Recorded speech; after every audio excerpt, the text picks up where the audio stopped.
you're someone who wants to build a sustainable photography business in 2023, this video is for you because in it, I'm gonna break down what I call the 3 R's, which are 3 things that you need to have in your photography business in order for it to be sustainable and actually make you money. And here's what I mean by sustainable. It's a business that you can count on.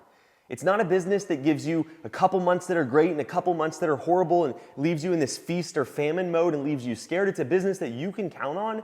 That way you can actually achieve what it is you want to achieve from that business, right? Maybe that's quit your full-time job. Maybe that's have consistent side income so you can do whatever you want. Maybe it's work less hours than you currently work right now as a photographer, but still make the same or more money so you can do more of what matters to you, whether it's spend time with your family, go on vacation, buy something. I don't care what it is. In this video, I'm going to show you how to build this type of sustainable business that you can grow and actually count on. In this video specifically, I'm not really going to be making the case on why you should pick a niche because I've made plenty of videos on that in the past. Just know that that is a prerequisite for basically any successful photography business. It's very hard to find photographers who build sustainable businesses and stay in business over the long term who don't specialize in something. Maybe that's weddings, maybe that's portraits, maybe that's real estate like me, or automotive or fashion or whatever it is.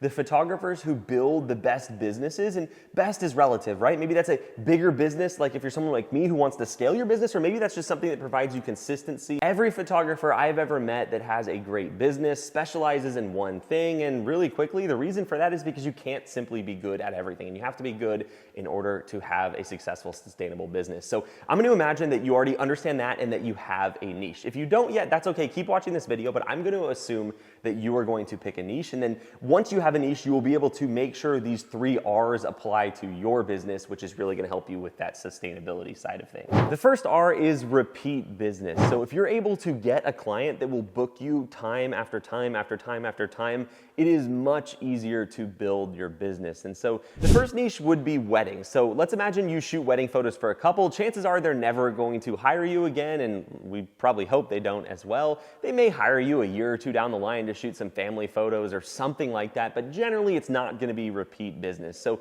once you've taken the photos for that couple, your hottest prospect, right, your client that's most willing to work with you, disappears. And so if you don't have these repeat clients, you think about it like this: you're rebuilding your business every single month. You start from 0 every month. You don't have any guaranteed revenue in the future because your clients aren't going to book you again. Your best prospects disappear the second you do that shoot for them. And the other niche would be real estate, which is what I shoot. And when I shoot for a client, they hire me over and over and over and over again, right? So I'm not constantly having to look for new clients. And once I get a client, it allows me to keep a consistent baseline of revenue in my business because they're listing new homes all the time. And so they have to hire me to get the marketing photos for those homes. And you can think about it like this: real estate's kind of this set of stairs that you climb up, right? So you get one client, you climb to the first stair, and then you do another client and you go to the second stair, right? With weddings, you like get a client, go to the first stair, go back to 0 clients, back to the floor. And so real estate allows you to sort of stair step your business growth because every time you add a client to your business, it just expands how much money you make every month. And so it's repeat, and that provides that consistency that really lends itself to building a scalable business. And that's truthfully why I've been able to build the business I have, or one of the most important reasons is because I don't have to start from 0 every month. It would be so hard to build a business if I was constantly starting from 0 effectively. And so if you have repeat clients, it'll be much easier to build the business that you want that will provide that sustainability to you. The second R is referral potential. It's great to have repeat clients, but you also need them to refer you in order to grow your business. Now, here's the thing. It is not absolutely critical to have referral business because you can go out there and get all the new business yourself. Just keep in mind that that is a much slower growth process. So if you're able to pick a niche that has referral potential as well, you can grow your business much faster because instead of having to do all of the selling yourself, your clients will be doing the selling for you. For example, in my business, I work with real estate agents, and the great thing is real estate agents work with other real estate agents, right? Because one of them lists the house for sale, the other one brings the buyer, and they're constantly working together physically in an office most of the time, and also throughout what they do in their lives, which is network with other real estate agents to keep that deal flow going. So my clients have the chance to talk to other dream clients of mine all the time. And because of that, most of my business growth actually comes from referrals, especially once I was able to get those first 30 to 50 clients. After that, it just took over because when you have 50 people out there selling for you and constantly referring you, your business will grow quickly. And that's the whole point of this entire series is you don't have to have all three of these, but if you do, you will have a lot easier time growing your business. And let's face it, growing a business is hard enough, so you might as well have everything working in your favor. So make sure you pick a niche that has referral potential, or at least try to start thinking of ways you can create referral potential among your current clients if your niche doesn't naturally have that. And the third R is required business. If your clients have to hire you to achieve something they want to achieve, it is much easier to build a business. So with real estate, they obviously have to hire me, right? Because every time they get a new listing, they need photos to be taken of it in order for them to make money.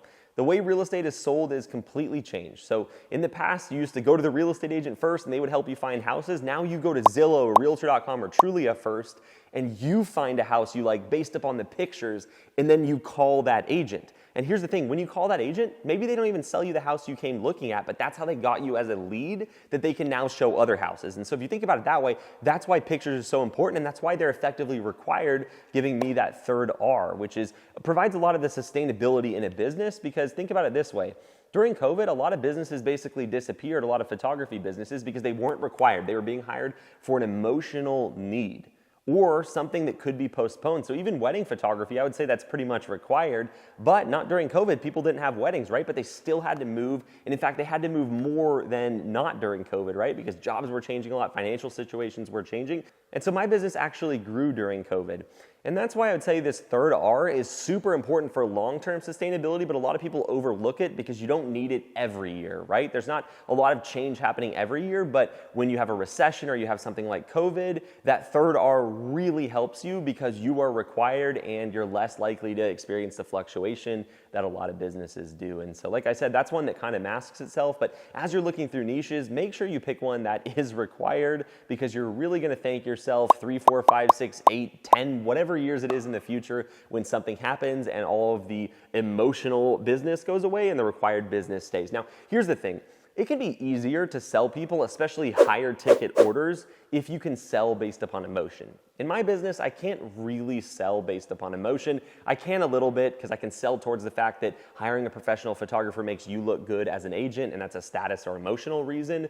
But with weddings, it's much easier, right? Because this is their big day, something that's supposed to only happen once, and so it's easier to get them hyped on that emotion and sell them something that's more expensive. But I will take the consistency of required business any day over that because it just makes it so you have to learn how to sell better, and you really appreciate that in the good times and in the bad times, and you always appreciate being required. So those are the 3 R's: repeat, referral, and required business. If you have those 3, you will have a much easier time growing your business. And that's why I think the niche that you pick really matters. Truthfully, there are just some ways that are better than others to make money in any industry, and that applies to photography as well. And that's why I love shooting real estate. And like I've said in many of my videos, I got into this by accident, but that's okay because you can get into it on purpose now that you know the things that I wish I knew at the start. I just got lucky, and so I make these videos, hopefully helping you get lucky as well. And I think real estate really perfectly checks all 3 of these boxes, right? Number 1, the clients are repeat clients because in order for them to stay in business, they have to list houses and houses and houses. And every time they do that, they have to come to me to get photos, videos, 3D tours, whatever it is that they need to market that property. And then the second R, referral potential, is very strong as well because they're constantly working with other real estate agents. And the third R, required. They need my work or my business's work in order for them to stay in business and really grow their business, right? Because my business provides marketing to them, and marketing is required. And that's why we saw all throughout the pandemic when a lot of photographers weren't able to get business or businesses dramatically slowed down. My business remained the same, and it actually grew during that period a lot. And so I think the required element is especially important when you're thinking about future-proofing a business. Obviously, a lot of things change over time, but if you're required for the client to hire you in order to achieve something they want, you have a much higher potential of being able to build a sustainable business. So here's the good news. If you don't currently have this business, this will give you some actionable tips to work towards and maybe restructure in a way that will help you get these. And the even better news is you can always switch to another niche. I think you should switch to real estate and give it a shot, but you don't have to. There are other niches where you'll be able to achieve this as well. Just make sure whatever niche you decide to pick, you look at it objectively before getting into it. I think a lot of us in our lives make decisions accidentally or with limited data, but when you can make decisions with more data, as in these 3 R's, I think you can be a lot more intentional about the actions you take. And when you're intentional about the steps you take or the things you're working towards, you usually are a lot more successful, right? Because you came into this not just going off of a whim or off of 1 or 2 data points, but you're looking at it more objectively. So that's my advice for you in this video. If you haven't yet and you're interested in real estate, I highly encourage you to check out my workshop linked below. In this workshop, I cover the 5 things that I think you should do if you want to get into real estate as quickly and successfully as possible. It's really a step-by-step roadmap. So check out that workshop and I'll see you in the next video.